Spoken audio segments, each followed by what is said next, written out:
నాకు స్టూడెంట్స్ని అడిగానండి మొన్న వచ్చినప్పుడు, బయటికి ఇక్కడికి ఏమిటి తేడా అని అడిగినప్పుడు వాళ్ళు ఇక్కడంతా న్యాచురల్ ప్రాసెస్ ఉంటుందండి అని అన్నారు. అంటే నేను చదవలేదు కాబట్టి నాకు పెద్ద తెలియలేదు, బట్ ఇప్పుడు మీరు చెప్తుంటే నాకు అర్థమవుతుంది. నేను ఇన్వాల్వ్ అయ్యి మీరు ఇలా మార్చుకోవడం చెప్పను, వాళ్ళు సహజంగా మార్చుకునేటట్టు ప్రయత్నం చేస్తాను. అది వాళ్ళే తెలుసుకునేటట్టు చెప్తానమాట. దానికి ఏంటంటే వాళ్ళు చేసేది ఒకరికొకరు డిస్కస్ చేసుకోవడం, వాళ్ళని ఎంకరేజ్ చేయటం, చాలా తక్కువ మాట్లాడేవాళ్ళు కూడా చాలా తొందరగా మార్పు తీసుకురావడం, ఇట్లాంటివి నేను సొంతంగా చేస్తుంటాను. నేను ఇన్వాల్వ్ అయిపోయి ఒక టీచర్ లాగా బెత్తం పట్టుకుని భయపెట్టడం లేదా సీరియస్గా ఉండటం, ఇట్స్ లైక్ ఫ్రెండ్లీ అట్మాస్ఫియర్ అండి. మా ఇల్లే మొత్తం స్టూడెంట్స్ ఉంటారు.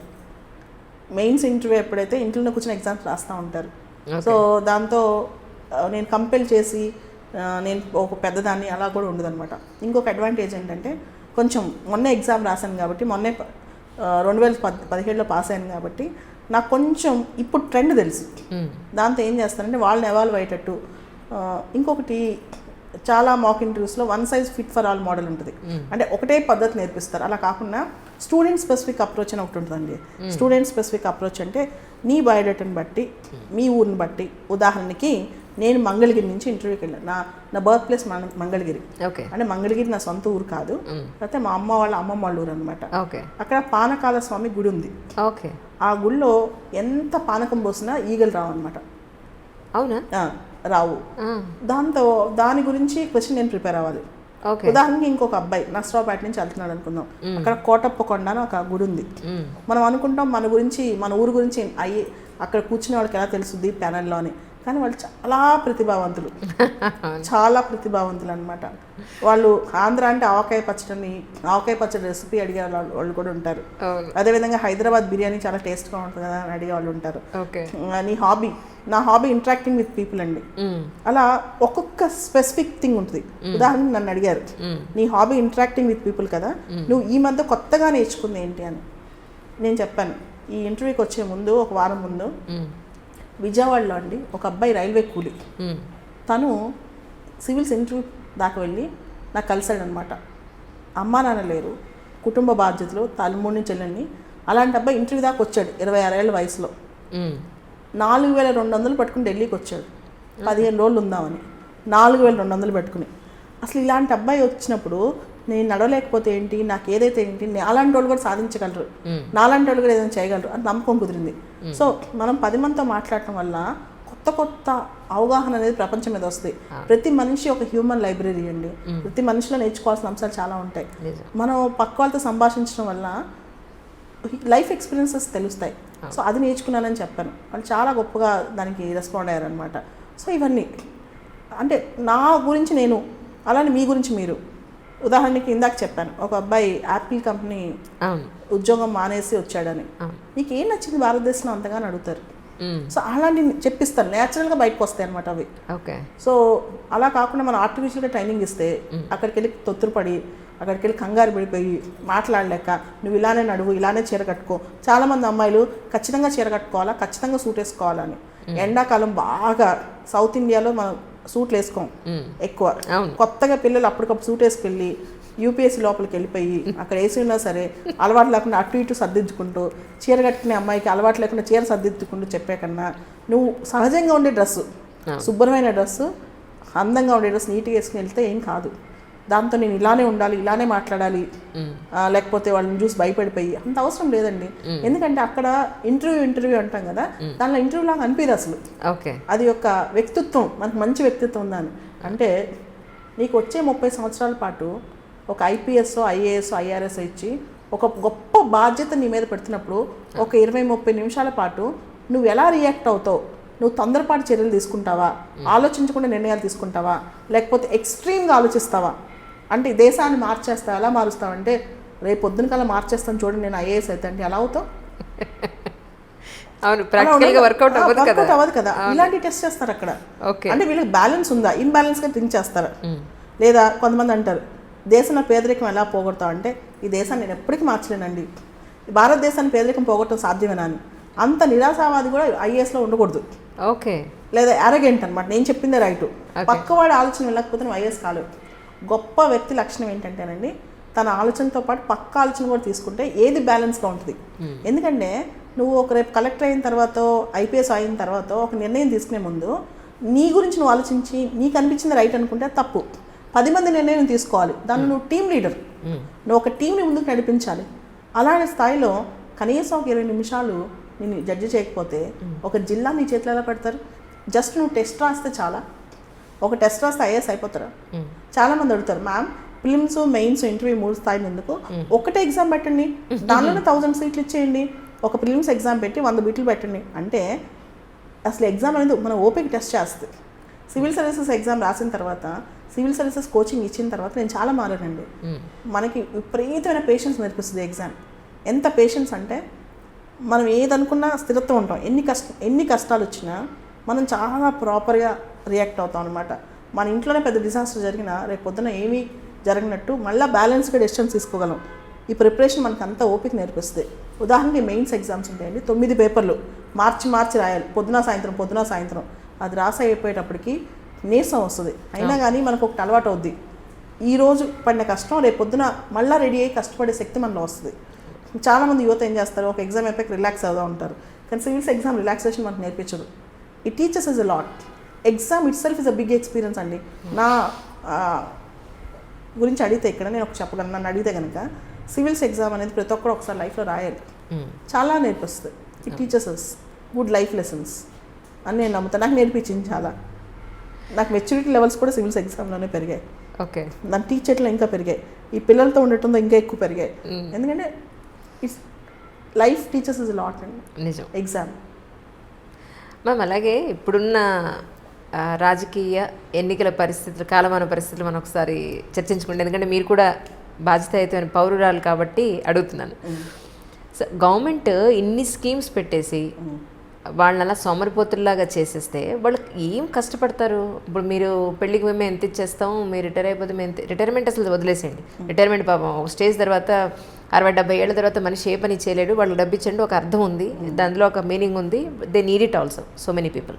బట్ యూత్ దగ్గర నుంచి ప్రతి ఒక్కళ్ళకి కూడా మీకు ఇంత ఇచ్చేస్తాము అని స్కీమ్స్ పెడితే వాళ్ళు ఎక్కడ కష్టపడతారు? అసలు ఎందుకు కష్టపడతారు? మీ ఉద్దేశం ఏంటి? ఎందుకంటే మీరు కూడా ఒక సివిల్ సర్వెంట్, బాధ్యత మీకు కూడా ఉంది కాబట్టి అడుగుతున్నాను. ఒక రాజకీయ నాయకుడు వచ్చే ఎన్నికల గురించి ఆలోచిస్తాడు, రాబోయే ఎన్నికల గురించి. ఒక దార్శనికుడు వచ్చే తరాన్ని గురించి ఆలోచిస్తాడు. Exactly. A statesmen thinks about next generation, A politician thinks about next election. రాజకీయ నాయకుడికి ఎప్పుడూ ప్రజలే తనపై డిపెండ్ అవ్వాలి. అంటే పలానా నాయకుడు వస్తేనే మనకి 2000 రూపాయలు ఇది వస్తుంది, లేదా మనకి 6000 రూపాయలు ఇది వస్తుంది. ఇది చాలా తప్పండి. ప్రజలకి ఈ విషయం అర్థం కావట్లా. ఈ రాజకీయ నాయకులు కానీ రాజకీయాల్లో కానీ డబ్బులు ఎక్కడి నుంచి వస్తాయి ఇవ్వడానికి? రాజకీయ నాయకులు వాళ్ళ పాకెట్లో తీసుకెళ్తే డబ్బులు ఇవ్వరు కదా. ప్రజల యొక్క ట్యాక్స్ని, ప్రజల యొక్క ఆదాయాన్ని వాళ్ళపైన ట్యాక్సులు పెంచి వాళ్ళ డబ్బుల్ని వాళ్ళు తిరిగి ఇస్తారు. కానీ నా ప్రభుత్వం నేను ఇస్తున్నానంటే ప్రభుత్వం ఎవరిది? ప్రజలే ప్రభుత్వం. మనం గమనిస్తే చాలా వెస్ట్రన్ దేశాల్లో, ఇండియాలో ముఖ్యంగా తెలుగు రాష్ట్రాల్లో ఉన్నంత చరిష్మా రాజకీయ నాయకులకు ఉండదు. ఇక్కడ మనం వాళ్ళకి లార్జర్ దాన్ లైఫ్ ఇమేజ్ ఇస్తాం. అంత అవసరం లేదు. ఒక సేవ అండి ఇది. రాజకీయం అంటే ఒక పెద్ద సేవ. ఇలాంటి సేవ ఎక్కడుందండి? ఇప్పుడు రాజకీయాలు అని అంటే డబ్బే కదా, డబ్బు సంపాదన, అదొక ప్రొఫెషన్. అది ఇప్పుడు అవును, అదొక బిజినెస్, ప్రొఫెషన్ కూడా కాదు. రాజకీయాలు అనేది ఇప్పుడు ఒక బిజినెస్ రైట్ నౌ. ప్రజలకు అర్థం కావట్లేదు. వాళ్ళు ఇచ్చే స్కీముల దగ్గర నుంచి అంతా మనం కట్టే డబ్బే, వాళ్ళ జేబుల్లోంచి వాళ్ళ ఇంట్లోంచి తీసుకురావట్లేదు అన్న విషయం. మన దగ్గర ఎడ్యుకేటెడ్స్ ఎక్కువ లేకపోవడం వల్ల, విద్యా శాతం తక్కువ ఉండడం వల్ల, వాళ్ళ ఓట్లే ఎక్కువ ఉండడం వల్ల హ్యాపీగా ఆడేసుకుంటున్నారు. ఇప్పుడు ప్రపంచంలో ఎక్కడ లేని రిసోర్స్ భారతదేశంలో ఉంది, యువశక్తి. యువశక్తి రాజకీయంగా నిర్లిప్తంగా ఉంటున్నారు.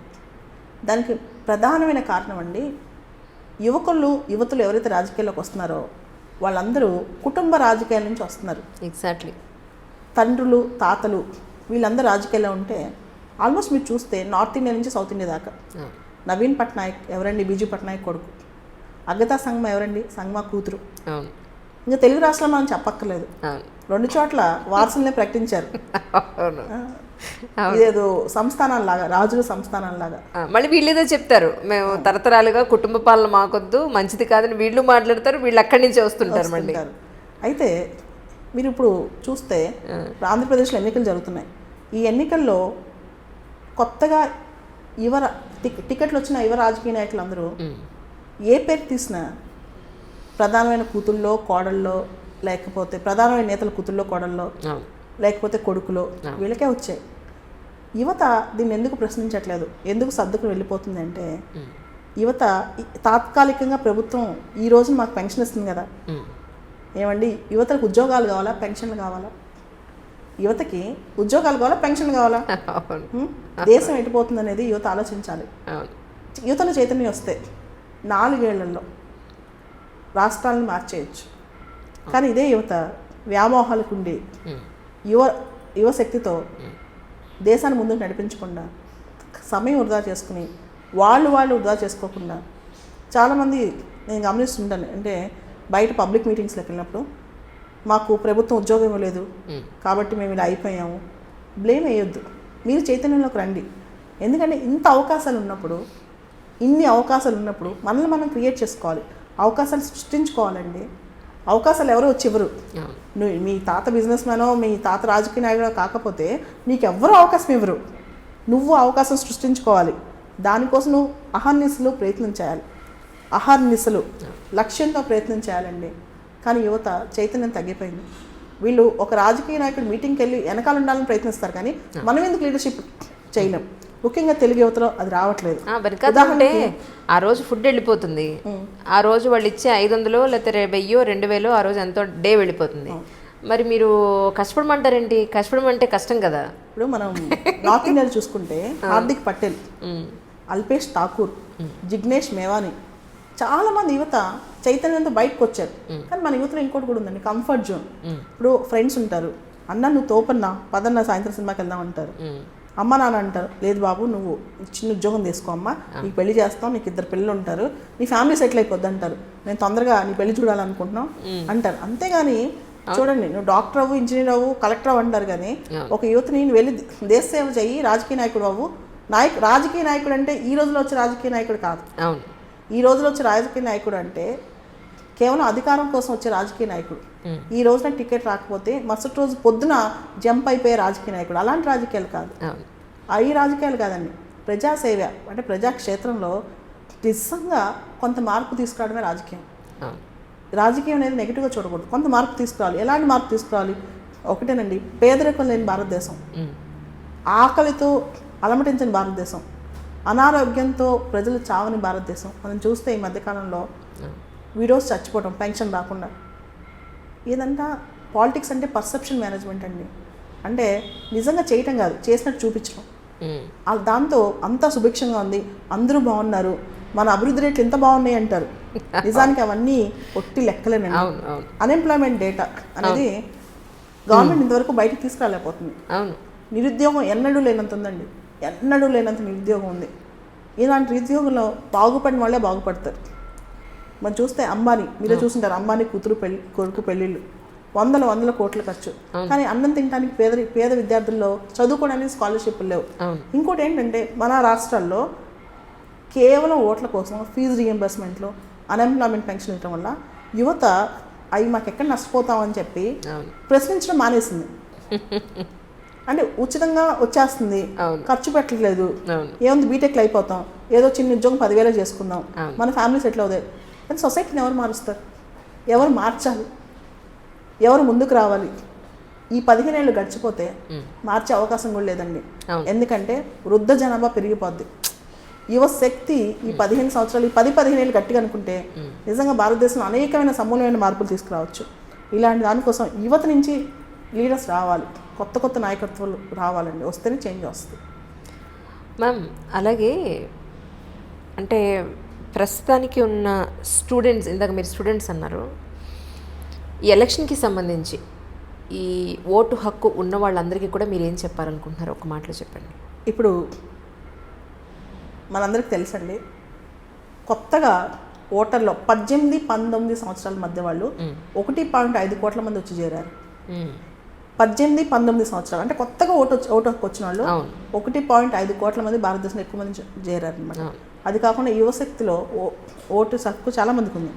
ఇక్కడ క్వశ్చన్ ఏంటంటే, వీళ్ళు వాళ్ళ ఇంట్లో వాళ్ళు ఏ రాజకీయ పార్టీయో మూకీ బాణీగా ఓట్లేసేయకుండా, అంటే మెచ్యూరిటీ లెవెల్తో ఆలోచించి, మన ఇండియాలో ఏంటంటే నేను ఇదే చేసా నువ్వు అదే చేయాలి, ఒక కంఫర్ట్ జోన్ అనమాట. మార్పు అనేది ఎవరికి వద్దు. ఎవరు కొత్తగా ఆలోచించకూడదు. సో మనందరం అండి సొసైటీ క్రియేట్ చేసే ఒక మూకీబాణి మనుషులు అయిపోయాం. అలా కాకుండా డిఫరెంట్గా ఆలోచించాలి.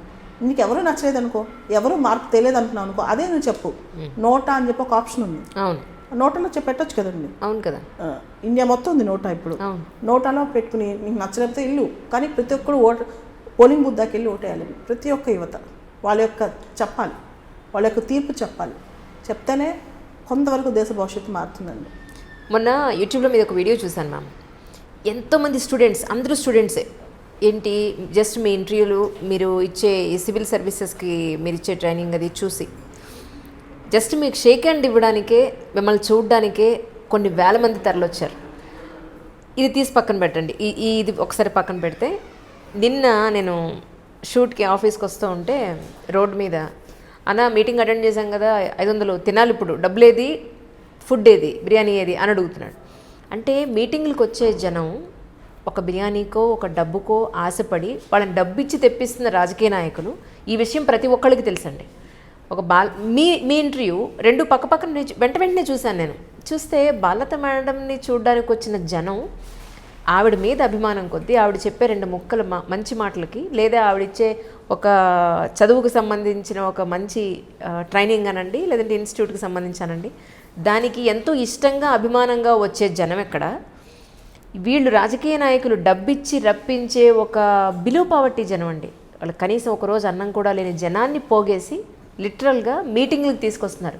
వీళ్ళ రాజకీయ నాయకుల పార్టీలకి అసలు ఎవరు ఎడ్యుకేటెడ్స్ వచ్చి జాయిన్ అవుతున్నారు, మీరు ఒక్క మాట చెప్పండి. సో ఇవి చూసాక నాకు అనిపించింది ఏంటి అంటే, చాలామంది సివిల్ సర్వెంట్స్ రాజకీయాల్లోకి వస్తున్నారు, యువతను రమ్మని అంటున్నారు, మీరెందుకు రాకూడదు అని నా ఉద్దేశం. నేను ఖచ్చితంగా వస్తానండి. నాకు ఒక లక్ష్యం ఉంది. ఒక 3-4 సంవత్సరాల పాటు నేను ఎంతమందికి సహాయపడగలను సివిల్ సర్వీసెస్లో.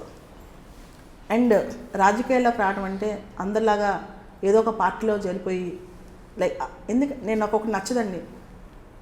డైరెక్ట్గా ఉదాహరణకి ఒక ప్రముఖ రాజకీయ పార్టీలో జాయిన్ అయ్యాను అనుకోండి, ఆ రాజకీయ పార్టీ సిద్ధాంతాలు నాకు నచ్చకపోయినా పొగడాలి, ఆ రాజకీయ నాయకుడు నాకు నచ్చకపోయినా పొగడాలి. చాలామంది నన్ను అడిగారు, 2-3 పార్టీస్ వాళ్ళు వస్తారా మీరు మా దానిలోకి అని. కానీ నాకు నచ్చకుండా నాకు పొగడలేనండి నేను. మీ వెనకాల యువ శక్తి ఉంది మ్యామ్, మిమ్మల్ని అభిమానించే జనం యూత్ ఉన్నారు ఎంతోమంది.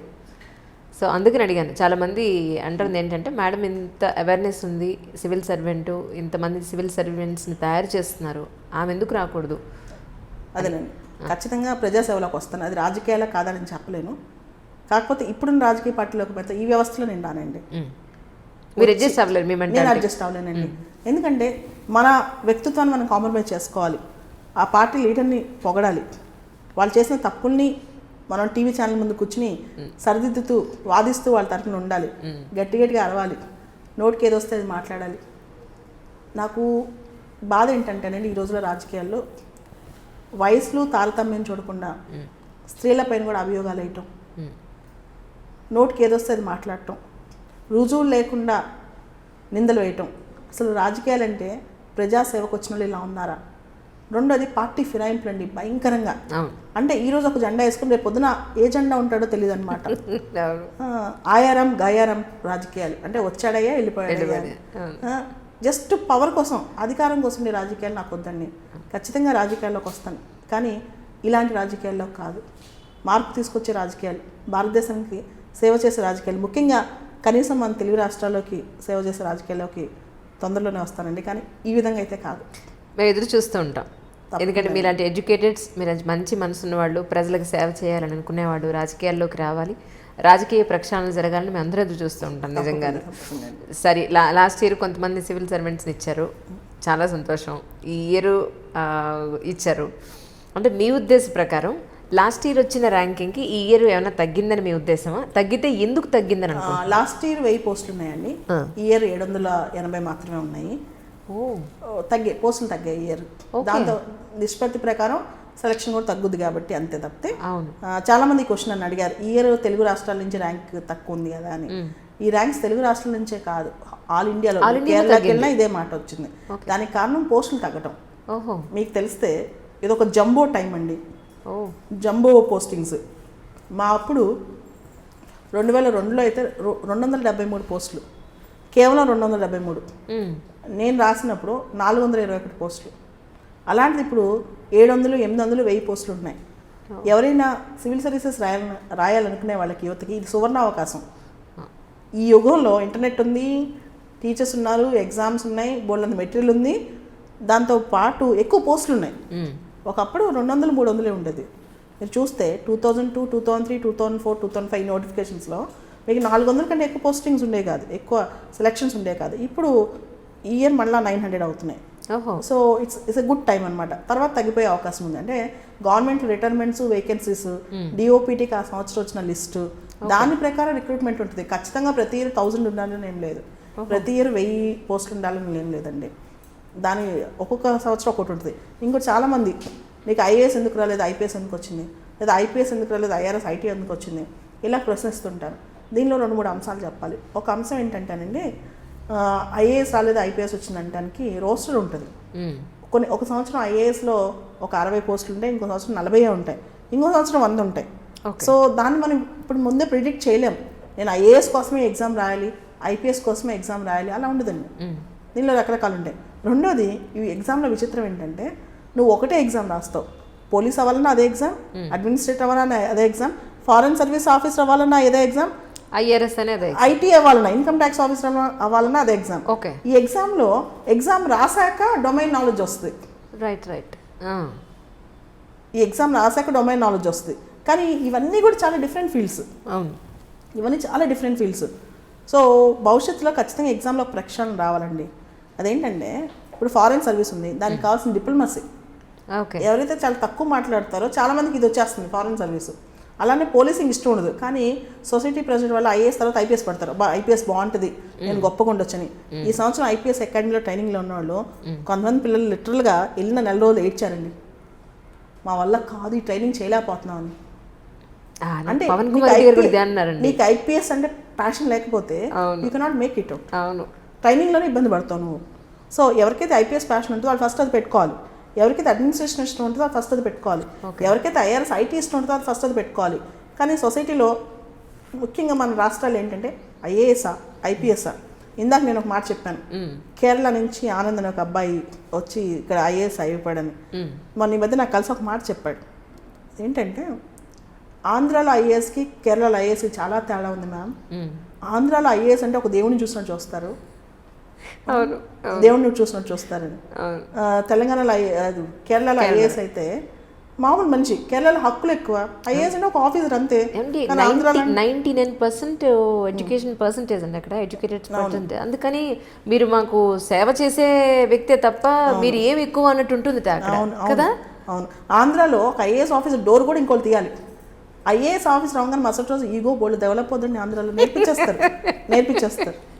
ఇంకోటి ఏంటంటే ఇక్కడ అంటే అవుట్ ఆఫ్ ద బాక్స్ కానీ చెప్పాలి. ఆంధ్రప్రదేశ్లో, తెలంగాణలో ఐఏఎస్ అవుతే, ఉదాహరణకి నిన్న రిజల్ట్స్ వచ్చాయి, నిన్నటి నుంచి నాకు కనీసం 30-40 ఫోన్స్ వచ్చి ఉంటాయి.